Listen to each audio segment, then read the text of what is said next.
Welcome back to On the Hunt at FoxNews.com Live. We're joined now by Alex Nowrasteh, who is a policy analyst with the Competitive Enterprise Institute. Alex joining us from the DC Bureau. Good morning to you, or good afternoon, Alex.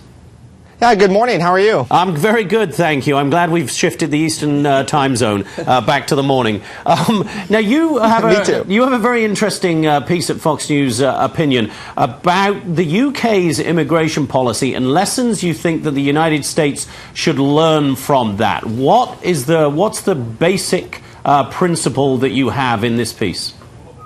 Well, the basic principle is that it doesn't make any sense for government policy to try to prohibit the movement of highly skilled immigrants and highly skilled workers across borders. So to give you a little personal story, I was in the UK when this law was changed. I was attending university there, and they changed a visa rule, which previously, before the rule change, it said that foreigners attending university, if they graduated in the UK with an advanced degree, could stay on and work in the UK for a certain number of years afterwards. As you know, these are people who are highly skilled, but they changed that rule right in the middle of when I was there. Now, that didn't affect me because I wanted to come back to the United States, but for lots of people I knew who were studying there for several years, they wanted to stay on longer, and one of the great benefits of studying in the UK was that you could work at some of the most prestigious worldwide institutions in scientific research and have the ability to do that after you graduated. So the British just recently closed off this avenue for highly skilled workers to stay in their country and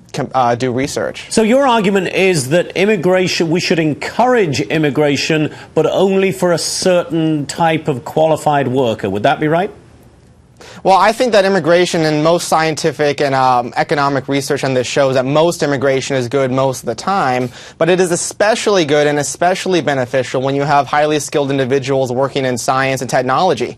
I mean, one example is in the Great Britain, they produce about 10% of all the world's scientific research, but they have less than 1% of all the world's population. And one of the main reasons why that is because they can attract people who are highly skilled from around the world to come there and contribute at great institutions like Oxford and Cambridge. But a lot of Brits would say, Alex, look at our unemployment rate. I believe the British unemployment rate is something around 8.3% right now. And a lot of them would blame open-door immigration for that. In fact, their unemployment is, as we're just putting up on the screen here, it's the highest it's been since 1994. And a lot of people there would say, if we didn't let so many immigrants in, there'd be more jobs for the Brits.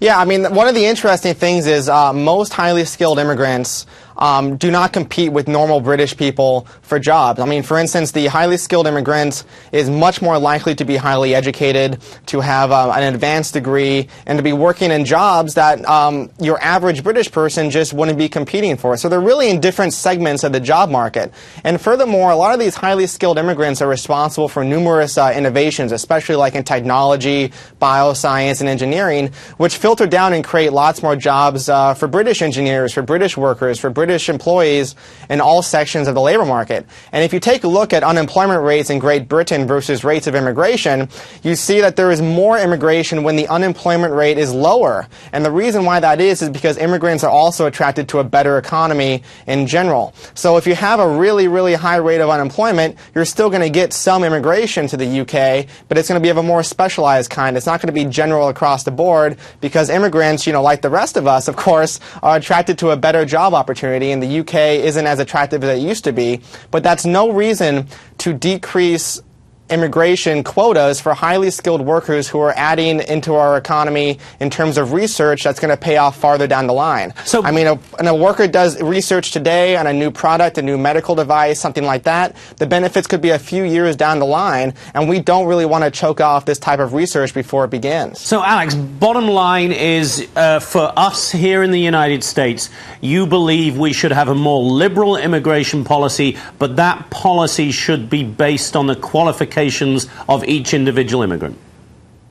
Well, I think it should be opened up more generally, and we should let employers and employees from around the world decide what kind of skills that they need. I mean, we should go back to the notion of what's really afflicting our economy now is the fact that we have too many regulations across the board, and that's in immigration as well. And what we see is highly skilled people from around the world are the ones most hurt by this, trying to come here and work in the United States, and that hurts Americans too. So if we're going to have a very restrictive immigration policy like we have, we should at least be more favorable to people who have H-1B visas, who have graduated from American graduate schools, or on employer-sponsored green cards, who want to come here and contribute in scientific research. All right, Alex Nowrasteh, policy analyst with the Competitive Enterprise Institute. Thanks very much, Alex. Very interesting. Thanks for being here. Thank you very much for having me.